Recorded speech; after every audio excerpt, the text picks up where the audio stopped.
Hi, for those of you who don't know me, my name is Mateo Chavez Lewis, and welcome back to Music Theater Theory.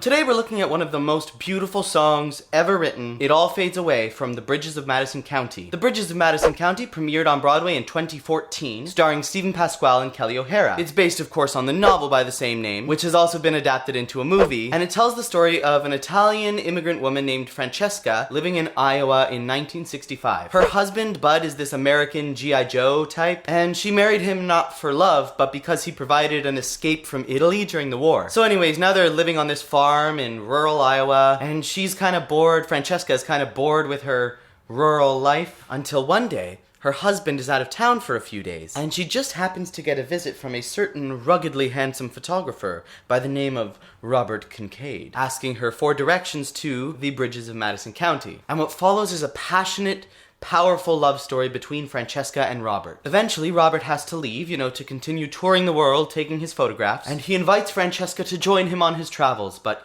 she chooses to stay with her family and her children. This song, It All Fades Away, comes at the very end of the musical. It's the second to last song. It's now many years after Robert and Francesca have parted ways, and Robert is dying. And as he relives the memories from throughout his life, the last thing he sees, the most important thing he sees, are his memories from his time with Francesca. It's the defining moment of his life as he looks back on it from his deathbed. That's some pretty powerful stuff. So that's the song we're looking at today. Before we get started, I kind of want to acknowledge the elephant in the room, which is the room itself. As you can see, I have moved. I'm in a new apartment. I've been moving around a lot the last year, so if you kind of go back through my videos on this channel, you'll see 500 billion different setups. But hopefully, this will be home base for a long time. It's a nice, noisy apartment right downtown, heart of downtown Toronto. And I say it's noisy with so much joy in my voice because that means that I can sing as loud as I want. Bella Signora! And nobody's gonna complain. It's great. The downside to that is you might hear some, stereos bumping through the walls or some sirens on the street outside. I'll try to edit those out as best as I can, but if you do hear some noises from miscellaneous sources outside the apartment, that's the reason. I'm downtown now, in the city that sometimes sleeps. It's not quite New York, but it's kind of the Canadian New York, so it's busy. But I'm really, really excited to be here. I'm really excited about my studio setup, and I'm really excited to be playing live music in Toronto for the foreseeable future. So join my mailing list down at the link below to find out where I'm playing and when you can come see me and all that fun stuff. Anyways, let's get started. This show was written by Jason Robert Brown, whose vast body of work includes The Last 5 Years. I actually analyzed a song from The Last 5 Years on this channel back when I looked like this. I love The Last 5 Years. Maybe I should do another analysis of a Last 5 Years song at some point. Well, subscribe to see if that ever comes out. Anyways, Jason Robert Brown is an absolute genius of a composer, and he has really outdone himself with the score for The Bridges of Madison County. This song, It All Fades Away, starts, interestingly enough, completely a cappella with no accompaniment. There was something in a desert.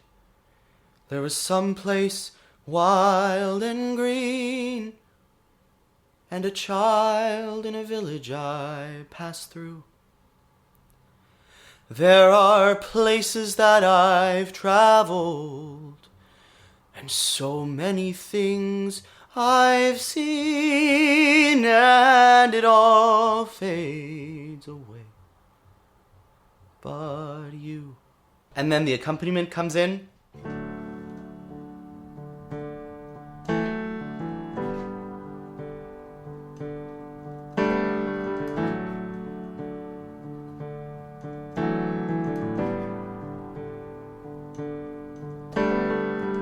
Jason Robert Brown wrote a lot of this show on guitar. He kind of wanted to capture the country folk essence of Iowa in the 1960s, and you can tell from this piano intro that it was written on guitar, because it's just two chords, D and G, which are the easiest chords ever to play on guitar. But Jason didn't just use simple chords here because it's easy for the guitar player. We all know that Jason Robert Brown is not notorious for writing parts that are very easy to perform. The simplicity of the chords here actually serves a very powerful narrative purpose. Listen to the first song that Robert sings in the show, which is called Temporarily Lost. This comes right after Robert and Francesca meet for the first time.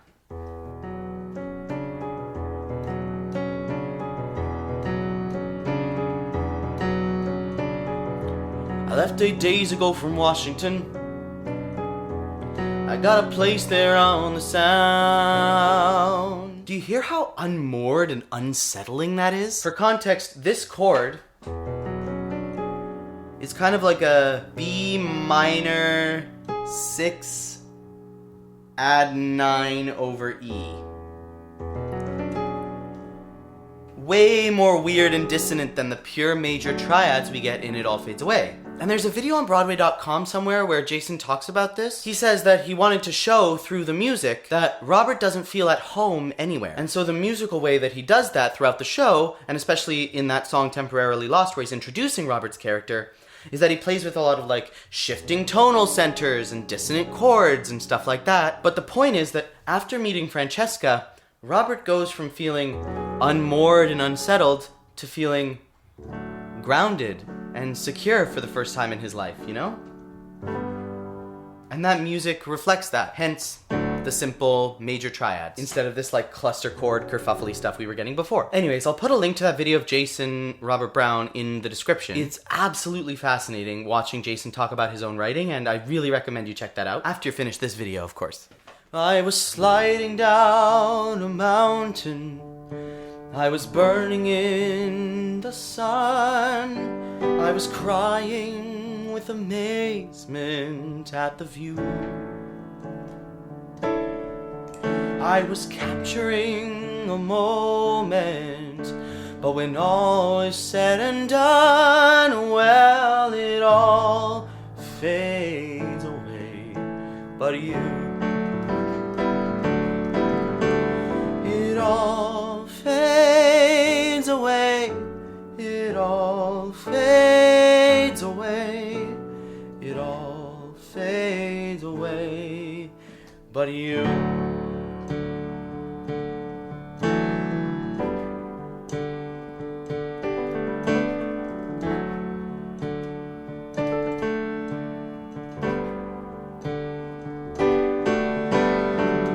I forget who said this originally, but there's a theory about songwriting that the verse should tell you what, and the chorus should tell you why. If you know who said that quote, put it in the comments so that I can educate myself. The way I think about that is that the verse talks about kind of the intellectual information, it talks about the images, it talks about what happened, who went where, and then the chorus gives us the emotional information, it tells us how to feel about that stuff. The verse lays down the facts, the chorus lays down the feelings, and in songwriting, facts do care about your feelings. Another general principle of songwriting is that the lyrics kind of communicate the what or the facts, and then the music communicates the emotion. Lyrics are just words, so they're best used to communicate ideas, images, whereas the music is what can make you feel the emotions behind the facts. That's why, you know, a lot of like really good songs don't tell you how to feel with the lyrics. They don't say like, I'm sad, I'm sad, I'm sad, I'm sad. They play sad music and then you feel sad when they're talking about just the image. The fundamental idea is that lyrics are facts, music is feelings, and in like a pop folk song structure especially, the verse is facts and the chorus is feelings. So what that means is, what we can extrapolate from that is that the verse is focused on the words, because the verse and the words together focus on the facts, and the chorus is focused on the music, because the chorus and the music together focus on the feelings. So if we know that the verse is focused on the words, and the chorus is focused on the music, well, that's exactly what's happening here. In the verse of It All Fades Away, the music kind of takes a back seat. We get this steady pulsing rhythm with some changing major triads, you know? They only change once per bar. And so because there isn't too much happening musically, the focus automatically goes to the lyrics, where much more is happening. I was sliding down a mountain, I was burning in the sun, there was a child, there was a village. We focus on these images because the music isn't doing anything too surprising or anything that would distract us, you know? But then we get to this chorus, and it's the exact opposite, right? Now the lyrics take the backseat, and the lyrics are just a repetition. It all fades away, it all fades away, it all fades away. But the music comes forward to communicate the emotional information. Because the lyrics are repeating, our ear is automatically drawn to the thing that's changing, which, in this chorus, is the music. Listen to this beautiful chord progression.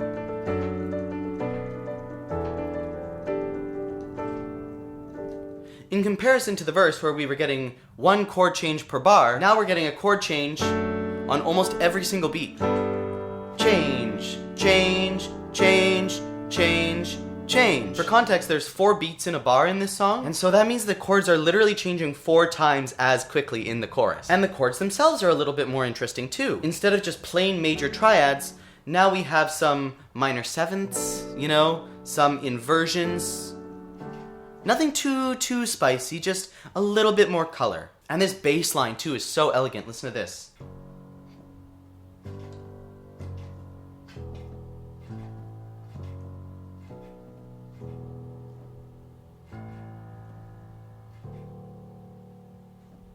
This part sounds like it's going to be a 2-5-1, which is a really common cadence that leads us back to the tonic chord. Do you hear how that's the 2-5 of the 2-5-1? But instead, it goes 2-5-3-6. So it goes to that minor chord, which again, it's nothing too crazy, but it is a tiny little surprise. You know, it adds a little sprinkle of drama. And then it comes back and we get that 2-5-1 that our ears have been craving. We have an inversion here. Then we get 2-5-3-6 minor, 2-5-1.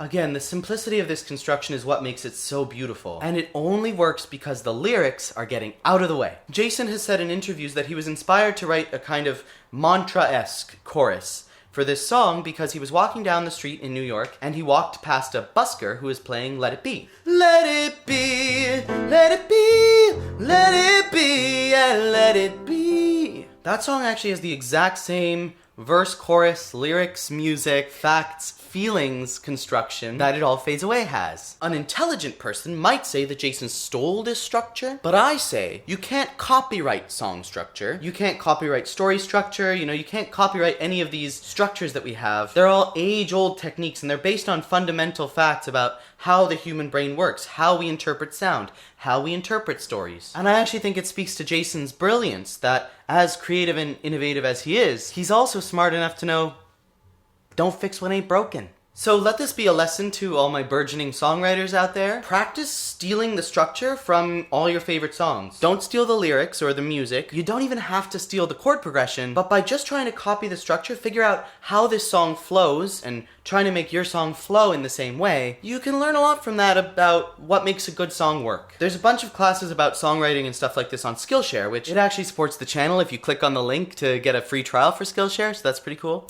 Anyways, moving on. I have sailed across the oceans, past the cities and the farms, on a never-ending quest for something new. I love this chord. And the only thing that mattered were the 4 days in your arms, and it all fades away, but you. It all fades away, it all fades away, it all fades away, but you. So now the energy is building. Before we had these solid chords in the chorus, now these chords get broken up. So in guitar terms it goes from being like strummed to being more finger picky. So there's more motion, more energy, as we build the arc of the song, yeah? Then we go into this beautiful instrumental section.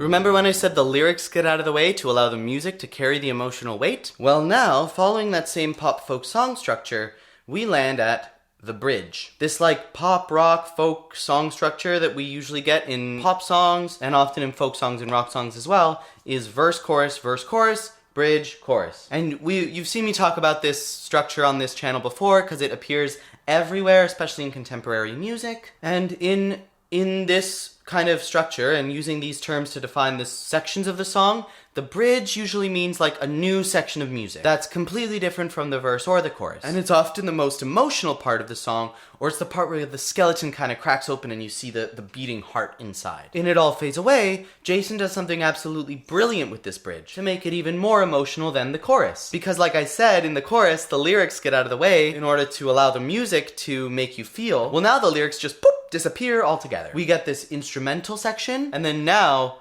Robert comes in singing this big, impressive vocalese on an open ah vowel. No words at all, just pure music and pure emotion.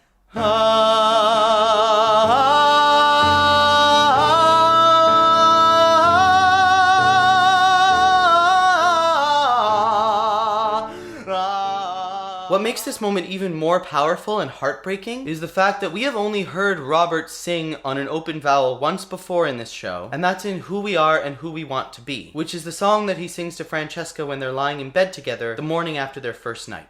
And lying here with curtains drawn, your hair across my chest, I can't think of what else I would need to see. There's nothing in this world today but who we are and who we wanna be. And then Francesca joins him and they sing on an open vowel together. Whoa, whoa, whoa.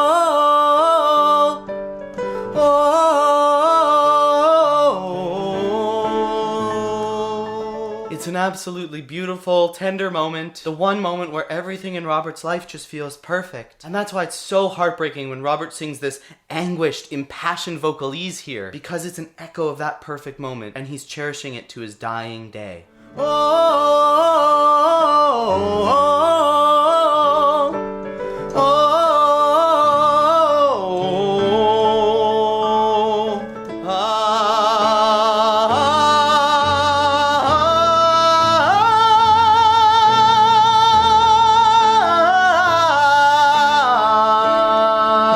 There's one thing that's eternal, that cannot be torn apart. There's one thing that remains forever true.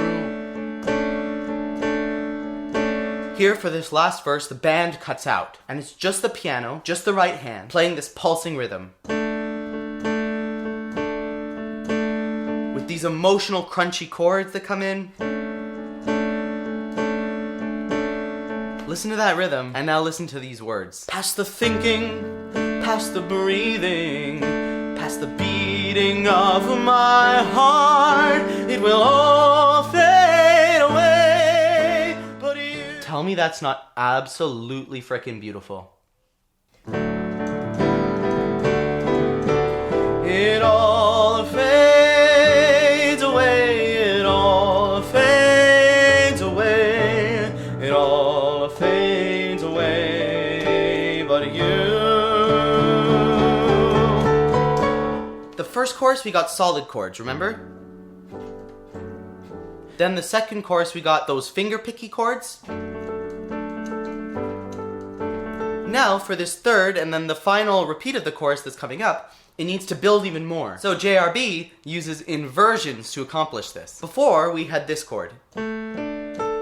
A, D, A. It's a D open fifth chord, and I talked a lot about open fifth chords in my video on Me in the Sky from Come From Away, which you can check out up here. Basically, it's a chord with two notes that are a perfect fifth apart, so in this case, D and A. But chords, the great thing about chords is that as long as you have the right notes, you can use those notes from any octave on the piano and it's still the chord. For example, G major, to pick a random chord, is G, B, and D.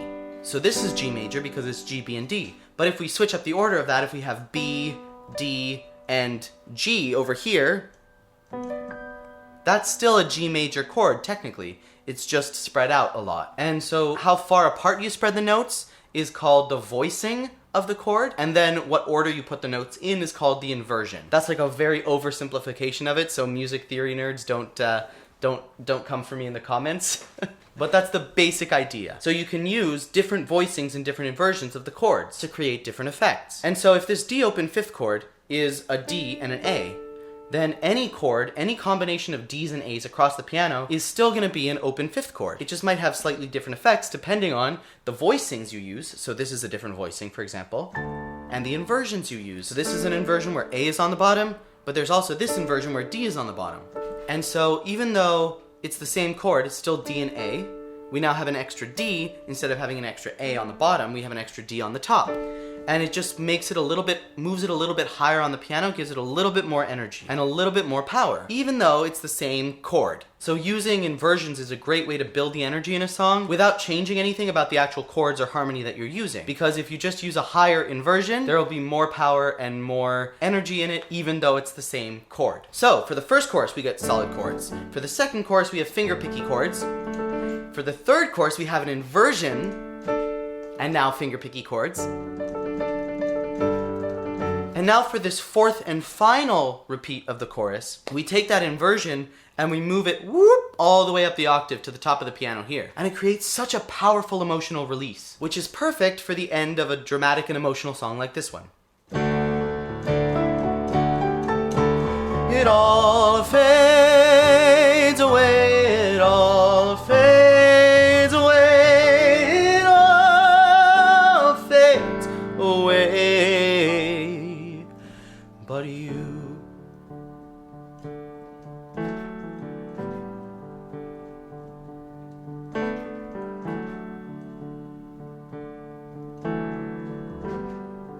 And now for the first time in the whole song, this pulsing rhythm stops. You. And Robert dies. You can literally hear his heart stopping. And his last word, you. Oh, just take my heart and throw it out on the floor, why don't you, Jason Robert Brown? Anyways, that's a little about one of my favorite songs from all time. It all fades away from the bridges of Madison County. Thank you all so much for watching. Before I go, I just want to take a quick moment to let you know that my song series, Quarantine Songs, which I wrote about different characters dealing with the pandemic, and which I premiered on this channel in 2020, is getting its live on stage premiere. It's being workshopped by a group of high school students, and they are ridiculously stupid talented. So if you're in Toronto, come check it out. It's the first weekend of June, so June 2nd to 4th. I'm so excited about this. The link to tickets and all the information is in the description of this video. If you're in Toronto, please come check it out. You won't regret it. These kids are unbelievably amazing. And also don't forget to join my mailing list at the link in the description for more updates, and also for like my weekly music recommendations and stuff. It's a great way to stay in touch. You can join at the link in the description below. Finally, if you enjoyed this video, here is a playlist of all my other music theater theory videos, and here is a video that YouTube thinks you might enjoy. Thank you all so much for watching. Once again, my name is Mateo Chavez Lewis, and this has been Music Theater Theory.